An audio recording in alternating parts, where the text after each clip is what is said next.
Good morning, Abhishek, and everyone else who has joined us on this cold Saturday morning for this car planning webinar.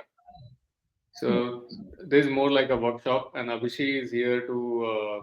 So, as last week we were talking, she suggested that she want to buy a car. So, we had a discussion, and we came up with this small goal planning uh, steps that we can take to improve our goal achievement and everything. So today we are going to discuss that exact plan and what we had uh, done so far. So in today's workshop, we are going to discuss the car purchase goal, planning for your car, and we'll take an example of Abhishek's favorite car, Hyundai Creta, and one of the most popular models in Delhi NCR, and then see how what you can achieve with a little bit of investment and patience. So should we begin, Abhishek? Yeah, we can start. Sure. So before we do that, let's just a disclaimer. Everything that is discussed in this webinar is only coincidental if it matches to your requirements, but please do take care that you get specific advice from your advisors and financial planners before you take anything as start any investments based on this workshop. So anything that is said in this workshop is not an advice. All right. So this is a very popular quote from Sun Tzu: "Know your enemy or your goal, and know yourself." So if you want to, a successful plan requires both of this kind of knowledge. So whenever you plan for something, you need to make yourself aware of the options that you will have that are available to you in that arena, plus your own capability and risk profile. So we'll discuss all this. So first of all, about the car purchase goal, we need to make every goal a smart goal. So first of all, it has to be specific. So you need to define what kind of car you want, what make and model it will be, and then it has to be measurable. So once you decide what kind of car it is, what make and model it is, you can pinpoint what price tag it has as of now, and then it has to be achievable. So you could not be like I'm earning 20,000 rupees a month and I want a car which is 20 lakh rupees. So that may not be achievable for you in 5-10 years. So and it has to be realistic. So whatever the car you are looking at, what goal you are looking at, you it should be achievable that in the terms of money, and then it has to be realistic that you can afford it. So you have enough savings or surplus every month that either you can go for EMIs or you can start saving for that goal, specific goal. So car purchase is not one of the what we call a necessity that you have to have it immediately or you will be like not have a good life. So car purchase goal is not that critical for living. That is why you will have to have other goals met. More important goals have to be fulfilled before you can plan for car purchase goal. So if other goals are not being fulfilled from your current cash flow and still you want car, that will make it unrealistic and unachievable. Then again, it has to be a time bound goal. It can't be going on infinitely. So car is not a very big goal for those who for if it is achievable for you, if it is realistic to buy a car, it you should be able to afford it within 5 to 6 years max. So if you can build a corpus within a limited time frame to achieve your goal, then now so you need to set aside the time, you need to set aside a cost, and you need so that and this will give you enough numbers to crunch that you can save a specific amount every month, or you can even go for a loan and you can pay the EMIs you can afford to pay the EMIs for a few years going forward. So with our car goal, let's start making it realistic and specific, smart. So first of all, we need to have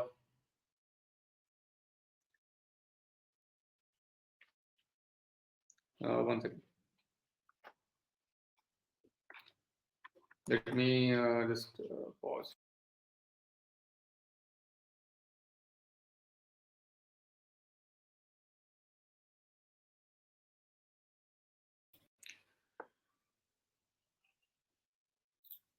So you will be deciding a lot of must-have factors that the car should have: safety features, insurance. So a lot of cost that we sideline while purchasing a vehicle is the peripheral cost. Like once you have the car, you will be spending money on a lot of different things, including taxes, toll, insurance, servicing of the car, or even some modification. So you need to decide which of these you want, you must have immediately when you have the car. Some of these things you can't avoid, like insurance and taxes. And there are other things which are good to have in a car, but if car is a necessity for you at that point of time, or even now, you can decide some of the factors which I have included: dash cam and rear view cam as good to haves, but uh, in your case, you might have them as must have features with your car. The rest of the things are pretty self evident. So these once you have this, you will have a ballpark figure what kind of model you want, and what kind of cost it is going to give you. So on-road price in Delhi for a car that we selected for Abhishek, or Abhishek selected for herself, is around 22 lakhs.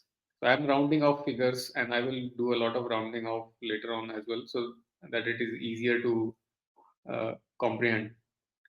So the ex-showroom price is 18 lakh, 19 lakhs approximately, but if you add other costs, it goes up to 22 lakhs when the car is in your hand. So with let's keep this figure 22 lakhs in our mind, and let's see how buying a Hyundai Creta petrol model will feature in if you take a loan.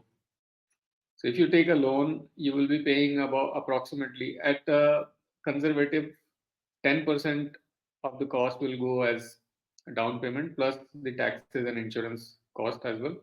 So approximately 5 lakh and 30,000 rupees you will end up paying as a down payment, and rest of the amount, which is including the processing fee, will be somewhere about 16.8 lakhs, and this will give you an EMI of 39,000 per month if you take a loan for 5 years. Now I've taken the loan rate at an average, considering uh, average CIBIL score and good CIBIL score and good salary, and this uh, 5 years is a pretty average term. So people can also go for 7 years or 3 years loan term. So your immediate cash outflow will be somewhere around 5 lakh 70,000. If you have 22 lakhs in cash, you can buy in cash also, but let's see what their impact is on your financials if you take a loan or if you buy in cash. So first, let's consider if you take a loan. So Abhishek, is everything in order so far? Would you like to add anything or subtract anything from here?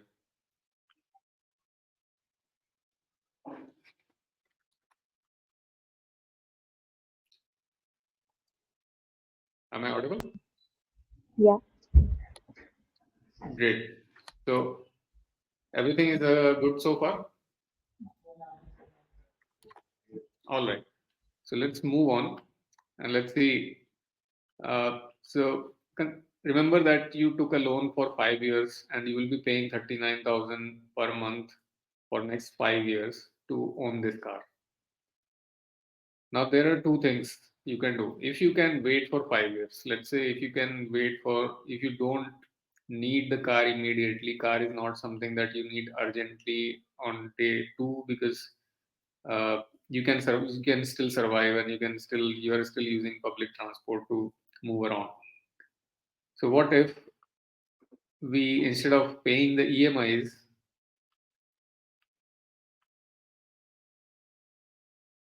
we start an SIP? Then this is another option.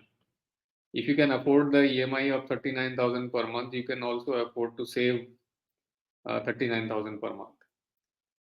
And not to forget that you are paying 5,30,000 in cash immediately out of your savings. So if you pay EMIs, your total payment for loan will be 23 lakhs, will be about 23 lakhs 40,000 in 5 years. So you end up paying 28 and a half lakhs for a car that costs you 22 lakhs in cash. So if you do an SIP, you will have 5 years, and since we are putting EMIs as SIP, so let's consider the SIP for 5 years only, and your portfolio can be aggressive, moderate, or conservative. Now, aggressive, moderate, and conservative portfolios will not run simultaneously. It depends completely on your risk profile. For Abhichri, we might go for aggressive profile because that's her risk profile. But if somebody has a different risk profile, if you are in 40s or 50s, you will have moderate or conservative risk profile. That is another factor that will see how it affects your investment choices. But right now, it will, assuming for 5 years, it will only affect your rate of return. So I'm taking 13 years for 13% for aggressive, moderate 10%, and conservative 8%. So let's see for each of these risk profiles how much money you will have in 5 years if you run an SIP of 39,000 per month. So if you have an aggressive risk profile, you will have 43.2 lakhs in your hand. And if you have a moderate risk profile, you will have 39.2 lakhs. And similarly for conservative risk profiles, this will be 36.7 lakhs. But one thing that we are forgetting is car prices will also increase over time. So there will be inflation in car prices, and automobile prices have been increasing quite a lot. For last 5 years, the increment has been almost 50% in absolute terms. If we compound it, it's around 8.5%, and by that rate, the same car will cost around 33 lakhs 5 years down the line. But as you can see, with those EMIs, with those SIPs of 39,000 per month plus 530,000 investment in the beginning, your investment value 5 years down the line is far better than the car price. But again, this isn't just an assumption, considering that you can generate 13% per annum, or 10% per annum, or 8% per annum. Since 8% per annum is a conservative rate of return, so chances of deviation in 8% is very low. Chances of deviation in 10% is slightly higher than 8%. And chances of deviation in 13% is even more than the moderate risk profile.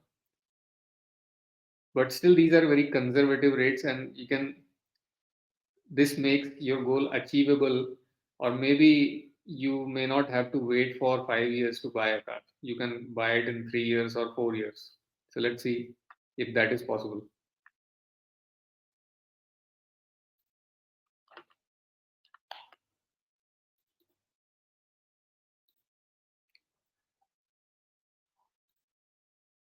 So as we are building our uh, corpus year by year. So for aggressive investor, if you can generate 13% per annum for 4 years, your portfolio will be enough to for you to afford the car. in 4 years. Same thing with the moderate risk profile investors. Conservatives will have to wait for 4 years completely, but they will still have slightly more money than what you will be spending right now.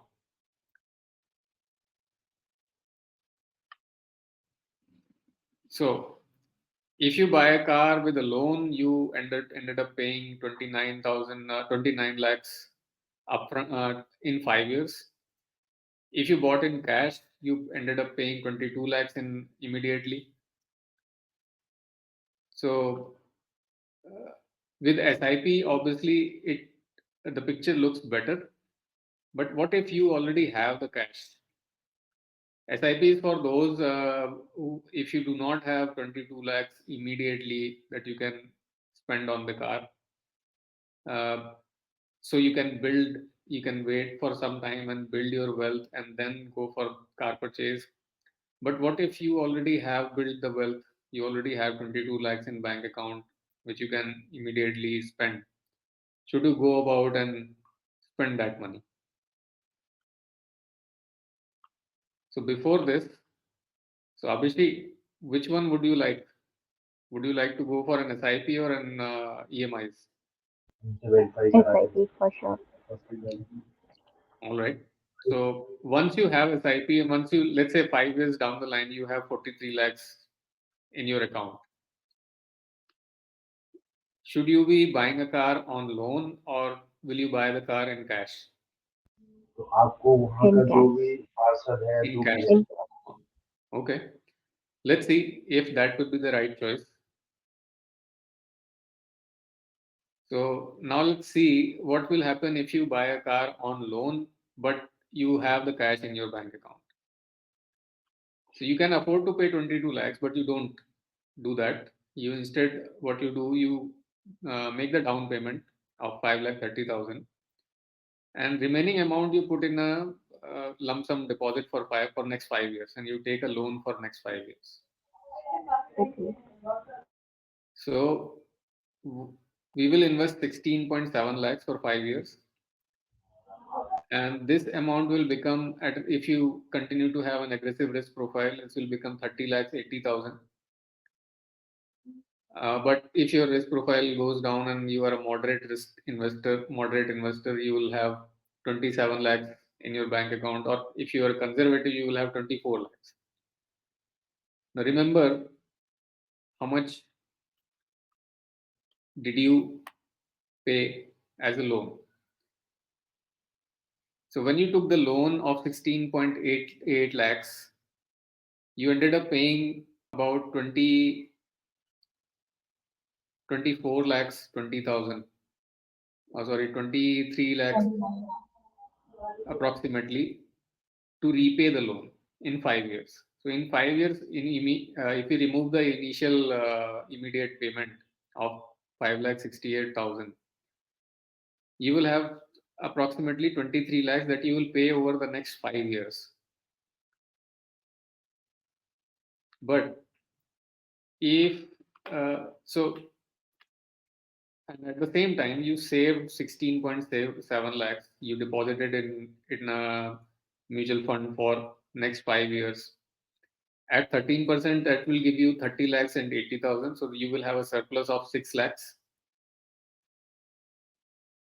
Even if you are a moderate investor, you will have a surplus of 26, some 1 or 2 lakhs. Even if you're a conservative investor, you will still have a 40 to 50,000 surplus. So now, will you buy the car in cash? When you have the cash, will you buy the car in cash or will you go for a car loan? I'll go for the car loan. Car loan. So objective is to get the car, get the asset without losing your asset that you have already built. So don't lose the cash, but at the same time, we will also have to look at the affordability and whether your other goals have been fulfilled or do you need any additional savings also. There are a lot of factors, but if you look at one single goal, what is the most and segregate it from other goals and set aside the lump sum and monthly investments for that. It becomes clear that you don't have to spend the money that you have accumulated. So it's not like you have a depreciating asset in your hand and you also lost your money. So you need to make sure that you have your money and you have the depreciating asset. So 5 years down the line, you will have the car value would be about 10 lakhs after depreciation. If you want to replace the car, you will also have the surplus money which you can use to replace the car. So, and as you know, car is a depreciating asset. It doesn't evolve. It will degrade over time, and you will eventually have to sell it off and get a new one. So, in Delhi, as you know, petrol cars can run only for 15 years, and diesel cars can run only for 10 years. So, this kind of planning can give you that advantage that you don't have to worry about the buying a new car every time. But initially, you may have to wait for 3 to 5 years to build the corpus and then buy a car, and also simultaneously build your career and professional growth as well, so that your income also grows. Now comes the how do we select the what kind of investor or what kind of investment you will have. Can you invest aggressively or you should invest moderately or conservatively? So that depends a lot on your investor risk profile and the time that is available to you for the goal. So if you're to make a profile risk profile as an investor, we consider your income, occupation, financial health, other goals, age, and demographics, plus and time available. The longer the time available to you, for example, if we didn't have instead of 5 years, if we go for 10 years, so we can invest more aggressively, and maybe in 10 years we can expect to generate a higher rate of return on our investments. So the longer time you have, the more aggressively you can invest. The shorter the time period, the less aggressive our investments become. So for 5 years tenure, I will be, and if you are an aggressive investor, for 5 years tenure, I will be choosing a very aggressive hybrid funds or balance funds to build the corpus. But if you're a moderate investor, in for a 5 year term, I will be using conservative hybrid funds, which are investing 80% up to 75-80% of their corpus in fixed income instruments like bonds and everything, and only about 5 to 15% that goes to uh, equity investments. Similarly, if you're a conservative investor, then you will have a choice of gilt funds. These are government security funds and AAA rated corporate funds, corporate debt funds. So these are the highest credit rating you can have in debt securities. But as we increase the timeline, we can choose more aggressive funds like thematic funds for aggressive investors, small cap funds, or flexi cap funds. So this is how we can select the mutual funds for different goals based on the time to that goal and based on your investment risk profile. So Abhishek, any questions? No, it's all clear for now. And Great. So I agree invest to for that. 5 years, Yeah, basically. right? So postponing your unimportant goals will help you build wealth, and then once you have built enough corpus, people like us can help you keep that corpus and still own the things that you want to own. Right? Thank you, Abhishek, for joining us, and thank you, Thank everyone. you so much. You can share And your thoughts and questions in the comments. I will try to address them personally. If we. okay. Thank you very Thank much. you. Have a great day. Bye bye. See you. Bye bye.